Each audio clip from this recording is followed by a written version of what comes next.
Hello friends, this is Ankita and welcome to him education. तो friends, हम class 6 की geography कर रहे थे। आज हम 6 चैप्टर पढ़ेंगे जिसका नाम है मेजर लैंडफॉर्म्स ऑफ अर्थ। ठीक है।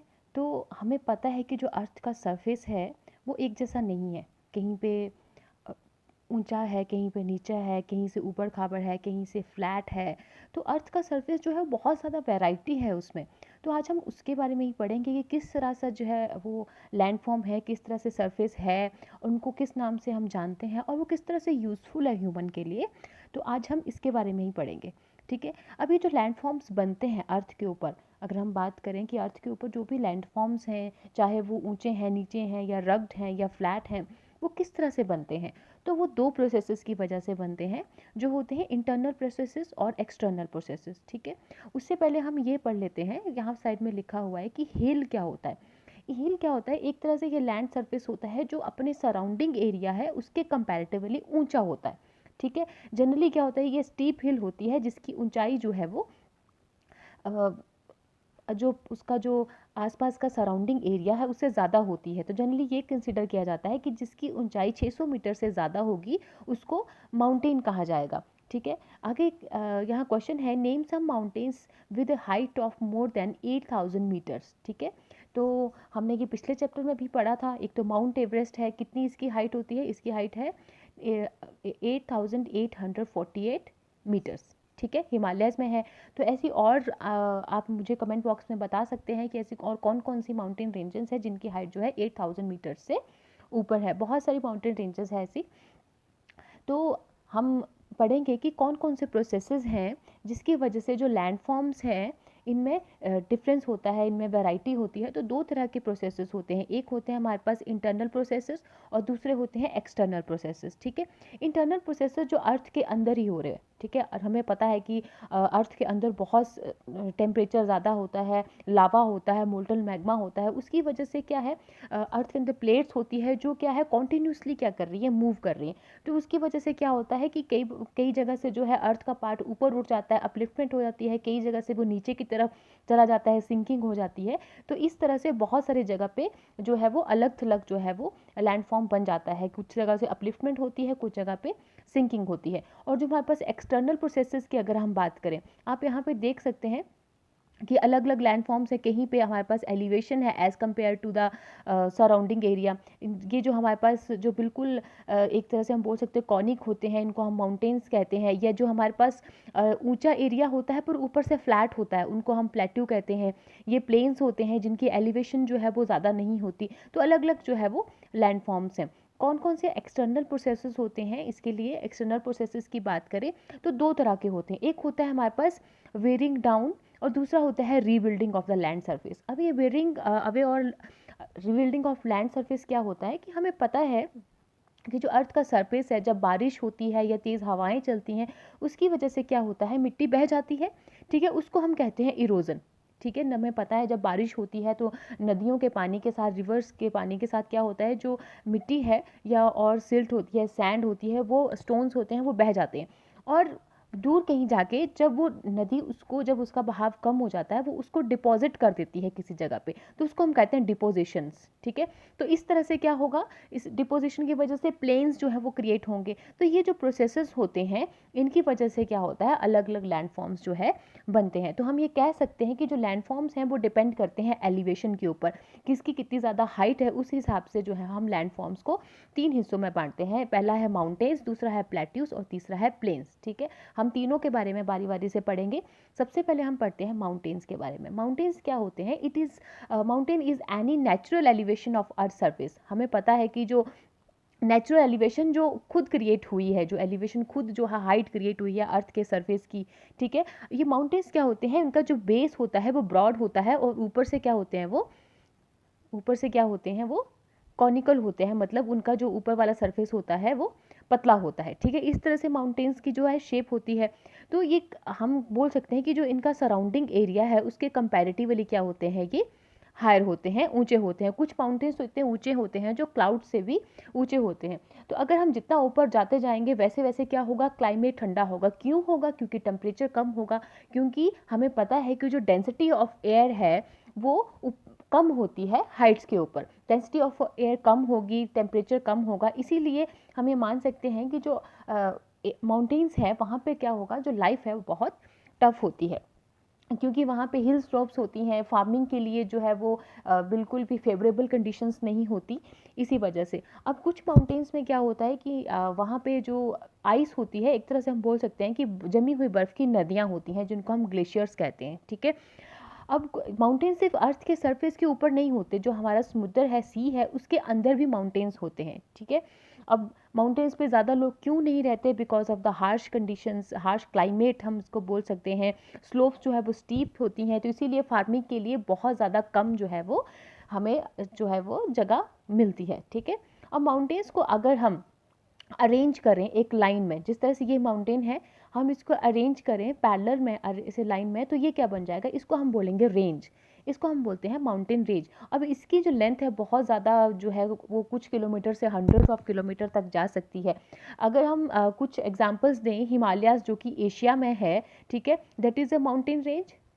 हिमालय जो एशिया में, that is a mountain range. Alps कहाँ है, ये है यूरोप में। और एंडीज माउंटेन कहाँ पे है, साउथ अमेरिका में। अगर आपको याद हो, हमने पिछले चैप्टर में एंडीज के बारे में पढ़ा था कि ये जो पर्वत श्रृंखला है, ये जो माउंटेन रेंज है, ये वर्ल्ड की सबसे लंबी माउंटेन रेंज है। जो हमारे पास जो साउथ अमेरिका का जो कॉन्टिनेंट है, जो एंडीज़ है, वो नॉर्थ से साउथ जो है वो पूरे कॉन्टिनेंट को ऐसे कवर करती है, ऊपर नॉर्थ से लेकर साउथ तक जाती है, और सबसे लंबी माउंटेन रेंज है ये वर्ल्ड की। तो हिमालयाज़ जो है वो एशिया में है, अल्प्स जो है वो यूरोप में, और जो एंडीज़ माउंटेन है वो साउथ अमेरिका में। ये सारी क्या है, माउंटेन रेंजेस है, ठीक है। तो माउंटेन्स जो हैं वो सारे ऐसे नहीं कि सबकी हाइट बराबर होगी, वो भी वेरी करते हैं, अलग अलग होते हैं, किसी की हाइट अलग होती है, किसी की शेप अलग होती है। तो उसी के बेस के ऊपर हम उसको कैटेगराइज करते हैं 3 टाइप्स में। कौन कौन से होते हैं, एक होता है फोल्ड माउंटेन्स, दूसरा होता है ब्लॉक माउंटेन्स, और तीसरा है वॉल्केनिक माउंटेन्स। बहुत इंपॉर्टेंट है ये, पिछले साल के VSPRT में इससे सीधा क्वेश्चन आया था। अब जो क्वेश्चन आया था वो स्पेशली यहाँ पे मेंशन नहीं है, तो हमें थोड़ा सा इसके बारे में डिटेल में पढ़ना है, क्योंकि ट्रिकी क्वेश्चन जो है वो पूछ लेते हैं, ठीक है। उससे पहले हम पढ़ेंगे जो इन्फॉर्मेशन यहाँ पे दी हुई है। मौना किया जो है पैसिफिक ओशन में, ये अंडर सी माउंटेन है, पानी के अंदर माउंटेन है। इसकी हाइट जो है वो माउंट एवरेस्ट से भी ज़्यादा है। कितनी हाइट है इसकी, 10,205 मीटर्स। और जो माउंट एवरेस्ट है उसकी हाइट कितनी है, 8,848 मीटर्स, ठीक है। अगर पैसिफिक ओशन की बात कर रहे हैं, अगर आपको याद हो कि पैसिफिक ओशन में ही सबसे ज़्यादा जो डीपेस्ट पॉइंट है सी में, वो कौन सा है, उसका नाम है मरियाना ट्रेंच, ठीक है। मरियाना ट्रेंच जो बहुत डीपेस्ट पॉइंट है, कितनी डेप्थ है उसकी, 11,022 मीटर्स। इंपॉर्टेंट है, इसको आप याद कर लीजिए। तो हम माउंटेन्स के बारे में पढ़ेंगे। सबसे पहले हम पढ़ेंगे फोल्ड माउंटेन्स के बारे में। तो अगर फोल्ड माउंटेन्स जो हैं उनके हम एग्जाम्पल से पढ़ते हैं। जो हिमालयाज़ जो हैं एशिया में हिमालयाज़ हैं, और जो अल्प्स हैं, अल्प्स कहाँ पे हैं हमारे पास, यूरोप में, ठीक है। अल्प्स जो है यूरोप में, और हिमालय जो है वो एशिया में। ये क्या है, यंग फोल्ड माउंटेन्स है, जो नए फोल्ड माउंटेन्स बने हैं, जिनकी जो रिलीफ है, जिनकी जो मतलब हम बोल सकते हैं कि ऊबड़ खाबड़ है, और उनकी पीक्स जो है बिल्कुल कॉनिकल, मतलब शंकुधारी जो है, इस तरह से जो है बनी हुई है। अगर आप यहाँ पे देखें, यहाँ पे दिया हुआ है, ये देखिए, इसकी जो पीक होती है वो बिल्कुल कॉनिकल होती है, और इसकी जो सरफेस है वो रग्ड होता है, ऊबड़ खाबड़ जिसको हम बोल सकते हैं, उस तरह से होता है, ठीक है। तो अगर ये तो थे हमारे पास young mountains, young fold mountains. अगर हम अरावली रेंज की बात करें, कहाँ पे है अरावली रेंज, हमें पता है वेस्टर्न इंडिया में पड़ती है। ये वाली जो रेंज है, ये वर्ल्ड की जो है, एक तरह से हम बोल सकते हैं, जो सबसे पुरानी रेंजेस हैं उनमें से एक है, ठीक है। अब ये जो है थोड़ी सी हम इसको बोल सकते हैं कि वॉर्न डाउन हो गई है, थोड़ी बह गई है, किसकी वजह से, इरोजन की वजह से, कॉन्टिन्यूस इरोजन की वजह से, ठीक है। पर ये इंपॉर्टेंट है कि ये जो हमारे पास अरावली रेंजेस हैं, ये बहुत पुरानी जो फोल्ड माउंटेन्स है उनमें से एक है। और अगर और एग्जांपल्स की बात करें, एप्लेंशियंस जो है नॉर्थ अमेरिका में, एप्लेंशियंस जो है नॉर्थ अमेरिका में, और जो यूरल माउंटेन्स है रशिया में, ये क्या है, इनकी एलिवेशन जो है वो कम है, इतनी ज़्यादा ऊंचे नहीं है, पर ये भी क्या है, बहुत पुराने फोल्ड माउंटेन्स है। अगर आपको याद हो, यूरल माउंटेन से अगर कुछ याद आए, यूरल माउंटेन कहाँ पे है, जो हमारे पास यूरोप और एशिया है उसकी जो बाउंड्री है, वहाँ पे यूरल माउंटेन्स है। और इनका जो एरिया है जहाँ पे एशिया और यूरोप दोनों का लैंड होता है, उसको हम कहते हैं यूरेशिया, ठीक है। पर यहाँ पे क्वेश्चन अराइज होता है कि फोल्ड माउंटेन्स बनते कैसे हैं, ठीक है, यहाँ बुक में नहीं दिया हो, थोड़ा सा अगर हम इसके बारे में देख रहे हैं, फोल्ड माउंटेन्स कम बनते हैं। हमें पता है कि अर्थ के सरफेस के नीचे प्लेट्स होती हैं, वो प्लेट्स जो है वो कॉन्टिन्यूसली मूव करती रहती हैं। जब कोई दो प्लेट्स जो हैं, अगर ये मान लीजिए दो प्लेट्स हैं, जब वो एक साथ जो है मूव करती हैं, ठीक है, वो कॉन्टिनेंटल प्लेट्स भी हो सकती हैं। हमें पता है कॉन्टिनेंट्स हैं, कौन कौन से कॉन्टिनेंट्स हैं। जो कॉन्टिनेंटल प्लेट्स जो है वो या तो वो आपस में कई बार जो है कोलैप्स करती हैं, या फिर मान लीजिए कि कोई हमारे पास ओशियनिक प्लेट है और एक कॉन्टिनेंटल प्लेट है, वो आपस में ओवरलैप करती हैं। तो उसकी वजह से क्या होता है कि उनके जो बीच का लैंड है, दो प्लेट्स जब आपस में जो टकराती हैं, उनके बीच का लैंड है वो क्या होता है, वो थोड़ा सा अपवर्ड आ जाता है। ठीक है, तो उसकी वजह से एक अपवर्ड हो जाता है और सीरीज ऑफ फोल्ड्स बन जाते हैं, एक तरह से हम बोलते हैं बहुत सारे फोल्ड्स बन जाते हैं। उसकी वजह से क्या होता है, फोल्ड माउंटेन्स जो हैं वो क्रिएट होते हैं। ठीक है, नेक्स्ट हमारे पास आता है ब्लॉक माउंटेन्स। ब्लॉक माउंटेन्स क्या होते हैं, कैसे क्रिएट होते हैं, जब बहुत बड़ा लार्ज एरिया जब टूटता है और डिस्प्लेस होता है, स्पेशली वर्टिकली। ये हमें याद रखना है, वर्टिकली मतलब या तो ऊपर जाएगा या नीचे आएगा। अगर हॉरिजॉन्टली होता तो हम बोल सकते थे कि या तो लेफ्ट जाएगा या राइट जाएगा, पर यहाँ स्पेशली लिखा गया है वर्टिकली। ब्लॉक माउंटेन्स कब बनते हैं, जब हमारे पास ज़्यादा बहुत बड़ा एरिया जो है टूटता है, डिस्प्लेस होता है वर्टिकली। तब क्या होता है, कुछ ब्लॉक्स जो है वो ऊपर आ जाते हैं और कुछ ब्लॉक्स जो है वो नीचे चले जाते हैं। तो जो ऊपर आते हैं उनको हम कहते हैं हॉस्ट, और जो नीचे चले जाते हैं उनको कहते हैं ग्रैबन। बहुत इंपॉर्टेंट है कि जब बहुत बड़ा एरिया टूटता है तो वो क्या करते हैं, हमारे पास वर्टिकली जो है वो डिस्प्लेस हो जाते हैं। कुछ जो ऊपर एरिया उठ जाता है वो हॉस्ट होता है और जो नीचे आता है वो ग्रैबन होता है। अब ये कौन सा प्रोसेस होता है, ये बहुत इंपॉर्टेंट है। यही वाला क्वेश्चन जो है वो पिछले साल के VS एग्जाम में आया था कि जो ब्लॉक माउंटेन्स हैं वो किस प्रोसेस से बनते हैं। वो बनते हैं फॉल्टिंग से। किससे बनते हैं, FAULTING, फॉल्टिंग। फॉल्टिंग क्या होती है, ब्लॉक माउंटेन्स जो है वो हमें पता है कि जब लार्ज मूवमेंट्स होती है अर्थ के अंदर, अर्थ के अंदर जब क्रिस्टल ब्लॉक्स जो होते हैं, जब लार्ज मूवमेंट होती है तो अर्थ के अंदर जो है पुलिंग फोर्स होती है, पुलिंग फोर्स जो अपनी तरफ खींचती है। उसकी वजह से क्या होता है, जो लार्ज एरियाज होते हैं हमारे पास, कॉन्टिनेंटल लार्ज एरियाज होते हैं, वो क्या करते हैं, जब अर्थ के अंदर से पुलिंग फोर्स आती है जो अपनी तरफ खींचती है, तो कुछ एरिया जो है वो ऊपर की तरफ जो है डिस्प्लेस हो जाता है, कुछ एरिया नीचे की तरफ डिस्प्लेस हो जाता है। उसी की वजह से जो है हॉस्ट और ग्रैबन जो है वो क्रिएट होते हैं। इसीलिए इसको कहते हैं, जो ब्लॉक माउंटेन्स है वो फॉल्टिंग से बनते हैं। बहुत इंपॉर्टेंट है कि जो हॉस्ट और ग्रैबन है वो कैसे क्रिएट होते हैं, वो फॉल्ट से क्रिएट होते हैं। ठीक है, तो अगर हम एग्जांपल्स की बात करें तो हमारे पास जो राइन वैली है और वॉस्जेस है यूरोप में, ये क्या है, these are the examples of block mountain. ठीक है, नेक्स्ट इज हमारे पास तीसरा टाइप आ गई वॉल्केनिक। इंपॉर्टेंट है ये भी, वॉल्केनिक माउंटेन्स जो है वो वॉल्केनिक एक्टिविटी से बनते हैं। ठीक है, अगर इसके एग्जांपल्स की बात करें, माउंट किलिमंजारो जो है हमारे पास अफ्रीका में, और माउंट फुजियामा जो है वो जापान में। These are the examples of volcanic mountains. अब वॉल्केनिक माउंटेन्स अगर हम थोड़ा सा देख लें किस तरह से बनते हैं, तो यहाँ पे आप देख सकते हैं कि हमें पता है अर्थ के अंदर क्या होता है, मॉल्टन मैग्मा। तो जहाँ पे अर्थ का सरफेस थोड़ा सा पतला होगा या वीक होगा, वहाँ से क्या होगा, ये टेम्परेचर बहुत ज़्यादा होता है अर्थ के अंदर, मोल्टन मैग्मा होता है, ये क्या होता है, बाहर आ जाता है। बाहर आने की वजह से क्या होता है, ये बाहर आके ठंडा हो जाता है, जिसकी वजह से क्या होता है, वॉल्केनिक माउंटेन, या हमें पता है इग्निशियस रॉक्स जो है वो बनती हैं। ठीक है, तो इस तरह से जो है वो माउंटेन्स की ये वॉल्केनिक माउंटेन्स क्रिएट होते हैं। अगर हम माउंटेन्स की बात करें कि माउंटेन्स हमारे लिए किस किस तरह से इंपॉर्टेंट होते हैं, यूजफुल होते हैं, तो सबसे पहले तो इनको हम बोल सकते हैं these are the storehouse of water, क्योंकि ग्लेशियर्स होते हैं और हमें पता है ज़्यादातर नदियाँ जो है वो ग्लेशियर से ही निकलती हैं। और जो रिवर वैलीज हैं और टेरेसेस जो हमारे पास जो हिल स्लॉप्स होती हैं, हमें पता है कि हिल स्लॉप्स वहाँ पे टेरेसेस बनाए गए होते हैं। ठीक है, किसके लिए, कल्टीवेशन के लिए। ठीक है, उसी तरह से रिवर वैलीज जो है बहुत इंपॉर्टेंट है क्रॉप्स की कल्टीवेशन के लिए। और माउंटेन्स जो है फ्लोरा और फोना में बहुत रिच होते हैं। हमें पता है माउंटेन से हमें फ्यूल मिलता है, शेल्टर मिलता है, चारा मिलता है पशुओं के लिए, और बहुत सारे जो हैं और भी प्रोडक्ट्स मिलते हैं। तो माउंटेन्स जो है हम एक तरह से बोल सकते हैं बहुत यूजफुल हैं ह्यूमन लाइफ के लिए। तो हमने माउंटेन्स के बारे में पढ़ा, आगे हम पढ़ेंगे प्लेट्यूज के बारे में। प्लेट्यू क्या होते हैं, ये भी एलिवेटेड लैंड होता है, ऊंचा होता है as compare to the surrounding surface, पर ये ऊपर से फ्लैट होता है, इसीलिए हम बोल सकते हैं कि फ्लैट टॉप टेबल लैंड। ठीक है, अब इनकी जो ये दो साइड से क्या होता है, इसकी एक से ज़्यादा साइड होती हैं और स्टीप स्लोप्स होती हैं, ठीक है। इनके अगर हम हाइट की बात करें, वेरी करती है, कुछ 100 मीटर से लेकर कुछ 1000 मीटर्स तक इनकी हाइट हो सकती है, ठीक है।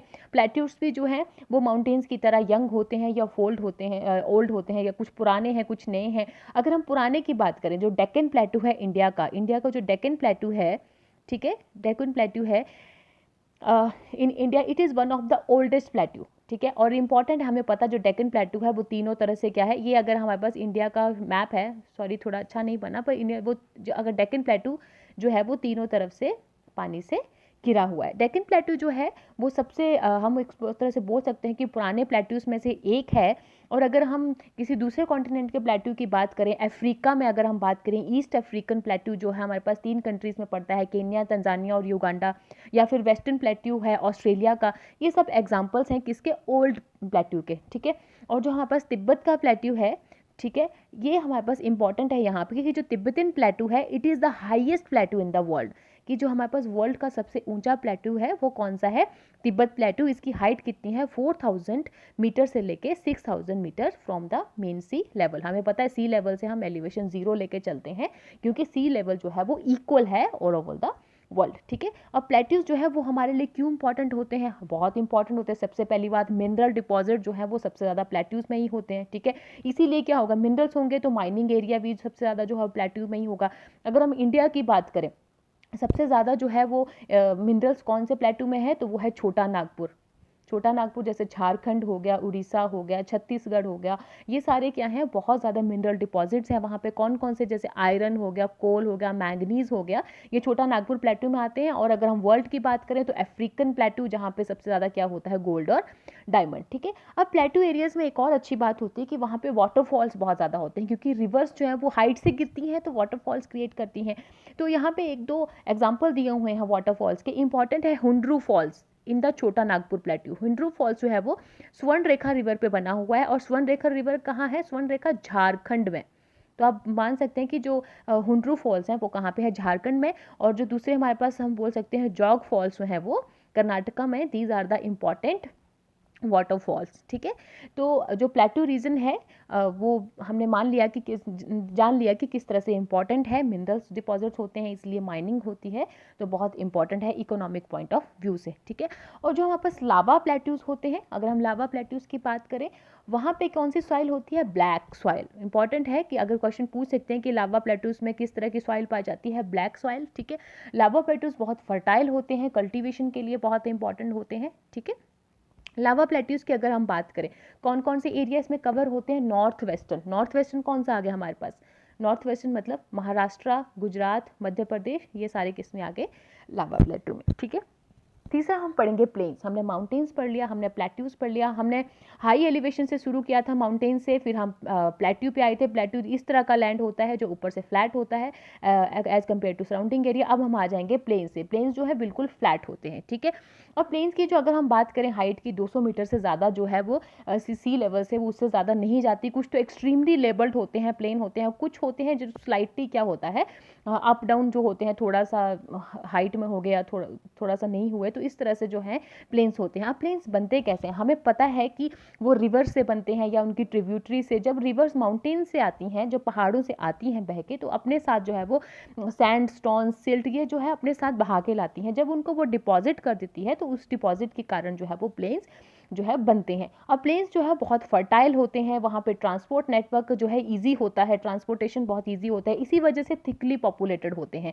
तो प्लेन्स थिकली पॉपुलेटेड इसी वजह से होते हैं क्योंकि फर्टाइल होने की वजह से जो हमारे पास क्रॉप प्रोडक्शन होगी वो अच्छी होगी, या हम एक तरह से बोल सकते हैं कि ट्रांसपोर्टेशन की वजह से फैक्ट्रीज होंगी, तो लोगों को जो है वो एक तरह से रोज़गार जो है ईजिली मिल जाएगा, घर ईजिली बना पाएंगे। तो जो सारे, अगर हम एग्जाम्पल बात करें कि एशिया जो है, एशिया में जो है जो प्लेन्स हैं वो बहुत ज़्यादा एक तरह से बोल सकते हैं कि हाईली पॉपुलेटेड हैं। और वो कौन कौन से रीजन है, अगर हम एशिया की बात करें, एशिया में इंडिया में अगर हम बात करें तो गंगा और ब्रह्मपुत्रा का जो रीजन है वो बहुत ज़्यादा थिकली पॉपुलेटेड है। और चाइना का जो है यांगत्से जो है वो बहुत ज़्यादा, यांगत्से रिवर जो है वो उसके आसपास जो है वो हाईली पॉपुलेटेड है। हमें पता है जो ब्रह्मपुत्रा है वो कहाँ से आती है, वो चाइना से आती है, अरुणाचल प्रदेश में एंटर करती है, फिर असम में जाती है, और उसके बाद हमारे पास वो जो है बंगाल रीजन में चली जाती है। तो ब्रह्मपुत्र जो है, ठीक है, उसको चाइना में किस नाम से जानते हैं? अब वहाँ तो वो ब्रह्मपुत्र के नाम से नहीं जानते, तो चाइना में जो है वो दो अलग अलग नाम से हैं उसके।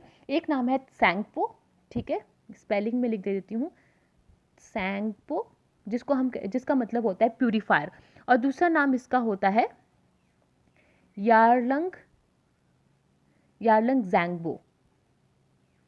ज़ैंगबो, ठीक है, यारलंग ज़ैंगबो, इस नाम से जो है वो चाइना में ब्रह्मपुत्र को जाना जाता है, ठीक है। और जो हमारे पास हमने ये बात की, यांगत्से जो रिवर है चाइना में, ये एशिया की सबसे लॉन्गेस्ट रिवर है, इंपॉर्टेंट है। यांगत्से जो है वो एशिया की सबसे लॉन्गेस्ट रिवर है। अगर हम वर्ल्ड की बात करें, सबसे लंबी नदी कौन सी थी? नील नदी, नाइल रिवर। कहाँ पे थी वो? कौन से कॉन्टिनेंट में थी? African continent, okay. तो प्लेन्स जो है वो हमें पता है ह्यूमन हैबिटेशन के लिए बहुत इंपॉर्टेंट है। ज़्यादा जो लोगों की कॉन्सेंट्रेशन होती है, ज़्यादा जो हम बोल सकते हैं डेंसिटी होती है, वो सारे प्लेन एरिया में ही होती है। तो हमने ये पढ़ा 3 स्पेशल लैंडफॉर्म्स के बारे में, माउंटेन्स, प्लेट्यूज और प्लेन्स। अगर हम बात करें लैंडफॉर्म्स और पीपल, लोग किस तरह से जो है डिस्ट्रीब्यूटेड हैं, हमें पता है माउंटेन रीजन्स जो है वहाँ पर डिफ़िकल्ट होता है। एक तो वहाँ पर ठंड बहुत ज़्यादा होती है, टेम्परेचर जो है वो बहुत कम होता है वहाँ पर। और अगर हम बाकी फैसिलिटीज़ की बात करें, जो क्रॉप्स हैं, वहाँ पे हम कल्टीवेशन नहीं कर सकते क्रॉप्स की ईजिली, क्योंकि हिल स्लोप्स होती हैं, इतना लैंड प्रोवाइड नहीं होता। या अगर हम बात करें अदर फैसिलिटीज़ की, ट्रांसपोर्ट जो है वो वहाँ पे इतना ईजी नहीं होता। इस वजह से हम बोल सकते हैं कि जो प्लेन्स है वो एज़ कम्पेयर टू माउंटेन जो है थिकली पॉपुलेटेड इसी वजह से होते हैं, क्योंकि जो प्लेन्स हैं वहाँ पे जो फैसिलिटीज़ वो है ईजिली प्रोवाइड हो जाती हैं, ठीक है। पर कुछ हमारे पास नेचुरल कैलामिटीज़ होती हैं, जैसे अर्थक्वेक हो गया, वॉल्केनिक एरप्शन, या तूफान आते हैं, स्टॉर्म्स, फ्लड्स, जिनकी वजह से डिस्ट्रक्शन होती है। फिर चाहे वो प्लेन्स हो, चाहे माउंटेन्स हो, पर कुछ अगर हम क्रिएटिव अवेयरनेस क्रिएट करें तो इन सब चीज़ों से क्या हो सकता है, हम रिस्क को कम कर सकते हैं, ठीक है। तो अगर हम अपनी सराउंडिंग में देखते हैं, नेचर ने हमें इतने सारे रिसोर्सेज दिए हैं, एयर, वाटर, लैंड, तो अगर हम इन रिसोर्सेज को जो है वो अच्छे तरीके से यूज़ करते हैं तो क्या होगा, ये रिसोर्सेज जो है वो एक तरह से हम बोल सकते हैं कि उनको कंजर्व कर सकते हैं। अगर हम वाटर बॉडीज़ की बात करें, हमें पता है कि वाटर क्राइसिस होता है, लिमिटेड जो है वाटर रिसोर्सेज हैं। तो अगर हम वाटर रिसोर्सेज को थोड़ा सा हम एक तरह से बोल सकते हैं साफ़ सुथरा रखें, उसमें हम कूड़ा कचरा ना डालें या हम केमिकल्स जो है नहीं डालें, तो क्या होगा, वो कंजर्व होंगे, वही उन्हीं को हम जो है वो यूज़ कर सकते हैं। पर अगर हम जो है वाटर बॉडीज़ को ख़राब करते जाएंगे तो क्या होगा, जो पानी की परसेंटेज है, हम जिसको बोल सकते हैं ड्रिंकेबल पानी की, ड्रिंकेबल वाटर की, वो क्या होगी, कम होती जाएगी। तो ये हमारी ड्यूटी है कि हम इसको जो है सस्टेनेबल, एक तरह से हम बोल सकते हैं, सस्टेनेबल क्या है, मतलब कि हम इस तरह से यूज़ करें ताकि आने वाली जो जनरेशन है उनके लिए भी हम रिसोर्सेज को बचा के रख सकें, और कंजर्व करें कि हम इस तरह से रिसोर्सेज को यूज़ करें कि हम उनको टाइम दे सकें कि वो रिन्यू हो सके। तो ये था हमारा आज का चैप्टर जो हमने पढ़ा लैंडफॉर्म्स के बारे में। तो अब थोड़ी सी एक्सरसाइज अगर हम उसको देख लें, what are the major landforms, कौन कौन सी थी? 3 थी, हमने पढ़ा, माउंटेन्स थे, प्लेन्स थे और प्लेट्यूज थे, ठीक है।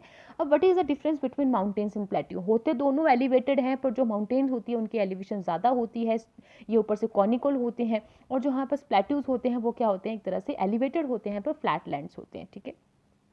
What are the different types of mountains? हमें पता है फोल्ड माउंटेन्स, ब्लॉक माउंटेन्स और वॉल्केनिक माउंटेन्स, 3 तरह के होते हैं।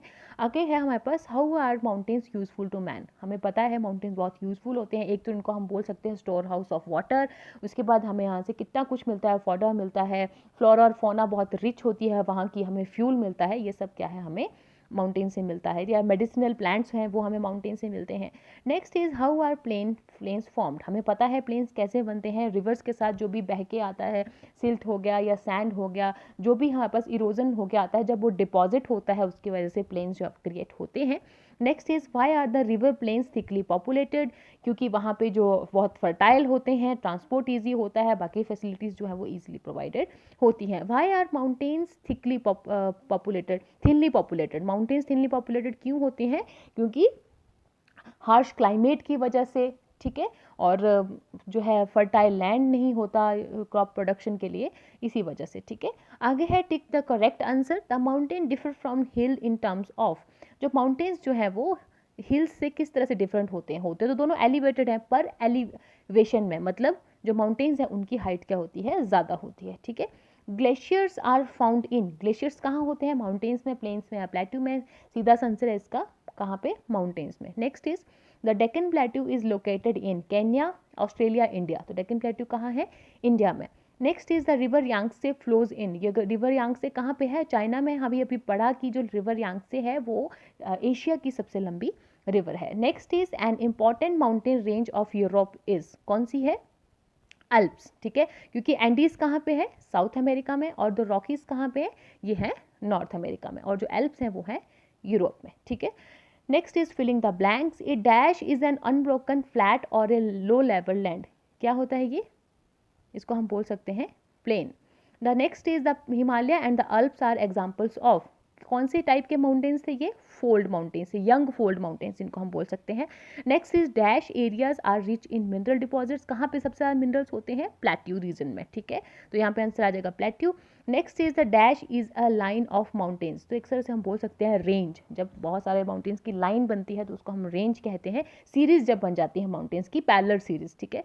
Next is the dash areas are most productive for farming, सबसे ज़्यादा कौन से जो है वो फार्मिंग के लिए सबसे ज़्यादा प्रोडक्टिव होते हैं, फर्टाइल होते हैं, तो आंसर है हमारे पास प्लेन्स, ठीक है। तो ये कुछ एक्सरसाइज थी, कुछ क्वेश्चंस थे जो हमने कर लिए, एक तरह से एवेल्यूएशन हो जाती है। तो मेजर लैंड फॉर्म्स के बारे में पढ़ लिया हमने, तो आई होप ये चैप्टर आपको अच्छा लगा होगा। अगर आपको बाकी चैप्टर्स पढ़ने हैं तो एक प्लेलिस्ट बनी हुई है, आप वहाँ से देख सकते हैं, और अगर आप चाहते हैं कि आपको मेरी वीडियोज़ की नोटिफिकेशन मिले तो आप सब्सक्राइब कर सकते हैं। Thank you so much, thank you.